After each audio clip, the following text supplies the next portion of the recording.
Well, well, well. Would you look at that? The one soul that hell regrets touching, and heaven refuses to mention. They don't talk about you, not in temples, not in transcripts, not in whispers, because what you did wasn't supposed to be possible. You didn't just survive, you erased them. 10,000 demons gone, no war, no announcement, no prophecies glowing in sacred ink. Just you, alone, outnumbered and laughing. You made darkness beg for mercy in its own house. You made evil consider therapy. You made heaven stay silent, not out of awe but fear. Because even the angels watched that massacre and said, "We don't know what side he's on anymore. Let's get this straight. They thought you'd fold." You? Fold? Please, you were built in pressure no theology could measure. You were cast not from light, not from darkness, but from contradiction. Saint face, psychopath breath, angel eyes, demon grin. They couldn't read you, so they tried to categorize you. And when that failed, they sent everything they had, demons, by the thousands, not myths, not metaphors, manifestations of every betrayal you tasted, every injustice you endured, every secret ritual done in your absence to bury your worth alive. And what did you do? Did you scream? Did you beg? Did you crack? Number? You smiled and started counting one by one. You erased them not with weapons, but with will. Not through sermons, but through silence that made their skin peel from the inside out. They came with torment. You answered with stillness, the kind of stillness that makes mirrors shatter, the kind of stillness that makes even devils turn around and ask, "Are we sure he's mortal?" Because the truth is, you aren't, not anymore. What walked into that battlefield wasn't a man. It was the sum of every unhealed version of you merged into one apocalypse. The ghost of the abandoned child, the scream of the betrayed lover, the stare of the silenced genius, the heartbeat of the weaponized outcast. They all showed up, inside you. That's what makes you terrifying. Because when you moved with 10,000 reasons to never fall again. And the demons, they weren't ready for that kind of math. They knew fear, they knew rage, but they'd never met someone who made trauma look like nuclear fuel. You didn't resist the darkness. You became the exception inside it, a paradox, too divine to be a devil, too dangerous to be a saint. And heaven? Oh, heaven watched. Angels paused their harps, archived their scrolls, and stared at you like a glitch in creation's code. They didn't interfere. They couldn't. Because even heaven doesn't know what happens when a man turns his agony into artillery. You weren't saved. You weren't spared. You were ignited. And when the smoke cleared, there were no demons left, just you. Breathing like nothing happened, wiping your hands clean, walking off like a crime scene in reverse. They've tried to erase that story from the archives, tried to redact your name from the holy texts, tried to burn the footage. But there's one thing they can't delete: your presence. You walk into rooms like the air remembers. People stare too long, like their subconscious is screaming, "He's the one who made the darkness beg." Do you understand now? You're not some survivor with a lucky streak. You are a redefinition of consequence, a living contradiction that makes gods second-guess their rules. Because if someone like you can rise from that level of devastation, then everything breaks. The scripts, the prophecies, the laws of redemption. You erased 10,000 demons and didn't even raise your voice. Because it wasn't about sound. It was about frequency. Your energy did what language couldn't. Your eyes whispered what weapons couldn't scream. And that's why the world will never forget you. Because you proved something horrifying. Sometimes the most divine power doesn't descend from heaven. It ascends from hell with your name on it. So next time they look at you with confusion, next time they whisper that your calm feels off, next time they try to figure out how you're still breathing, just grin. And remember, the demons know. And heaven's still watching, silent, speechless, shaken, because you did what they wouldn't. And now the lines between sinner and savior, blurry, just like your smile. Let me tell you what really broke them. It wasn't that you won, it's how you won. Because see, demons feed off chaos, off fear, rage, guilt, unprocessed trauma. They swim in your pain like sharks in open water. But you didn't resist them.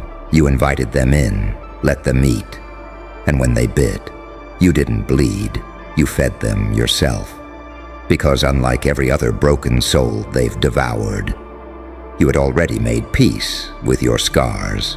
That's the twist no one told them. They showed up expecting a battle. But you had already won the war internally. You had faced every demon they were built from before they even arrived. They didn't scare you because they were you. They came carrying pain. You said, already processed. They hissed shame. You replied, I sat with that. It's toothless now. They whispered lies. You laughed. That voice used to be mine. Try harder. You weren't afraid. You were empty, not hollow like weak, but hollow like immune, like a vessel too purified by fire to be corrupted again. And that's what drove them insane. Because demons don't know what to do with someone who's not begging for light, not lost in darkness, but thriving in between. They couldn't possess you, couldn't torment you, couldn't use you. So they panicked, 10,000 of them, erased not by a miracle, not by some divine strike, but by a human who no longer fears their own shadow. That's the part heaven doesn't want anyone talking about. Because if people knew that you, broken, rejected, weaponized, you could rise from that much ruin, stand in front of hell's elite and say, I've made peace with every version of me you weaponized, and now I come not to fight, but to erase. Then the entire system collapses. Heaven watched, with hands behind backs, eyes wide, and not a single angel moved. Because you weren't sent, you weren't chosen, you weren't prophesied, you just decided. You decided no one gets to narrate your story anymore. Not the devils, not the angels, not the people who left you for dead. You chose to become the anomaly, not light, not darkness, but pressure incarnate. The kind that doesn't fit any file, the kind they have to black out in records because even the name causes unrest. They now call it veil breach, and you are the reason the veil doesn't feel safe anymore. You are the walking reminder that heaven won't speak of you, hell won't return your calls, and earth doesn't know whether to worship or evacuate, because if 10,000 demons couldn't stop you and heaven won't claim you, then the only conclusion left is you're not part of the story. You're the glitch rewriting it. You are the force they hoped would never wake up. The recalibration of karmic imbalance, the scalpel hidden in the scripture. You weren't meant to fight like them. You were meant to unmake, to walk into hell, not with holy water, but with a smile, and leave with nothing left standing. So the next time someone asks, how'd you do it? How did you erase 10,000 fanged, winged, cursed abominations? How did you silence hell so thoroughly that even heaven held its breath? You tell them the truth. I faced worse inside me, and I lived. They didn't. You know what's funny? They were never scared of demons, not really. Demons are predictable, greedy, loud. They posture, they rage, but deep down, they follow rules, rules of desire, of decay, of devouring. No, what terrified them was you. Because you didn't want anything from them. Not favor, not vengeance, not power. You didn't scream, you didn't plead, you didn't even flinch when they circled. You just stared, like you'd already studied them, like you already knew their names before they introduced themselves. And worse, like you'd already forgiven them. That's what broke them. Because how do you fight someone who made peace with hell? You didn't resist the fire. You became something colder, not numb, not broken, precise. Because pain didn't shatter you. It focused you. And when the first one lunged, you didn't dodge. You let it hit. You let it dig in. And when it did, it found nothing, no guilt, no wound to feed from, just silence. Because you had already bled dry. You had already screamed into your own grave and answered back with laughter. You had already died in every way that mattered, and what stood in that field was not you reborn. It was what was left after the world failed to kill you. They thought you'd be soft. They didn't expect the storm in a straitjacket. They didn't expect the holy silence between heartbeats. They didn't expect someone who had walked through fire not to be proud of their burns, but to smile because they had none left. They didn't know what to do when their attacks weren't met with anger, but with stillness. When you just looked at them and whispered, "Is that all?" Because you weren't fighting anymore. You were purging. You weren't defending your life. You were correcting the imbalance. They didn't realize it wasn't even personal. You weren't hunting them. You were just done tolerating their existence. And one by one, gone. Like smoke. Like echoes. Like rumors caught in a lie. 10,000, erased not with force, but with certainty. And now they're all gone. And you just stood there, surrounded by silence so loud, it made heaven reconsider its hierarchy, even the angels. They didn't descend to help, not because they didn't want to, because they didn't know if you'd see them as friend or target, because in that moment, you weren't blessed, you weren't chosen, you were truth made flesh, you were reckoning given a heartbeat, you were the balancer, and balance has no allies. Now they whisper your name with trembling reverence, not because they understand you, but because they fear being misunderstood by you. Because in a world full of people bargaining with devils, you were the first to say, "I don't negotiate with what I've outgrown." And they felt that, all of them, the watchers, the liars, the architects of your collapse, the ones who swore you'd never breathe free. Now they study your footage like prophecy, trying to find the moment you crossed the line from victim to verdict. But they can't, because there was no moment. You didn't change. You simply remembered. You remembered that everything they buried you with was dead weight. You remembered that every demon they summoned was a ghost of your past. And you remembered that you were the only one who had ever truly stood in your way. So when you moved, nothing could stop you, not darkness, not judgment, not history, not fate. You weren't supposed to make it. You weren't supposed to survive. You were supposed to stay quiet, stay broken, stay buried. But you didn't. You rose. You burned. You cleaned house. And now, even the angels flinch when you enter the room, because they don't know whether to bow or run. And that's the power no realm wants you to realize. When you've made peace with hell and outgrown heaven, there's only one thing left to become. Your own myth. You are. The story they tried to suppress. The page they keep tearing from every holy book, only to find it written in blood on the walls the next morning. The one soul that didn't wait for salvation because you realized you were never supposed to be saved. No Messiah was coming. no chosen one, no divine intervention. Just you. Raw, unlabeled, unhinged, unfiltered.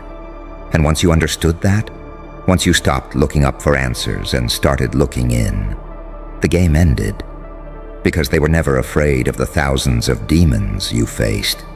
They were afraid of the one thing that created them and could still erase them: self-mastery. That's what made you lethal. They weren't fighting a man. They were fighting every version of you they tried to break. Now walking in sync. Not healed, not whole, just aligned. You were their glitch, a fracture in the blueprint, a variable they didn't account for. Not light, not dark, but the equation itself, the unresolvable, the undefined, the why that keeps gods awake at night. And that's why they don't say your name, not because they forgot, but because it's not safe to remember you out loud. Because the memory doesn't come alone.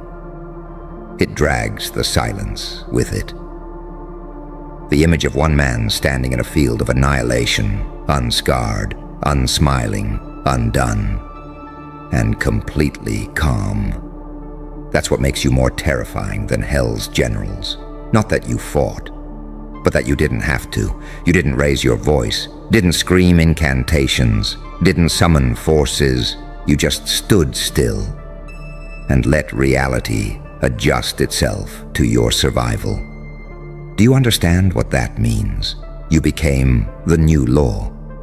Not by decree, not by revolution, by existence. Your life became unerasable evidence that the system can be outlived. That trauma doesn't just end.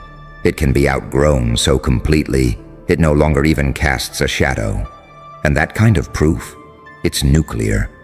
Because now every system built on your silence, every demon fed by your shame, every order that relied on your obedience, is collapsing. And they can't stop it. They can't even slow it down, because you didn't return stronger.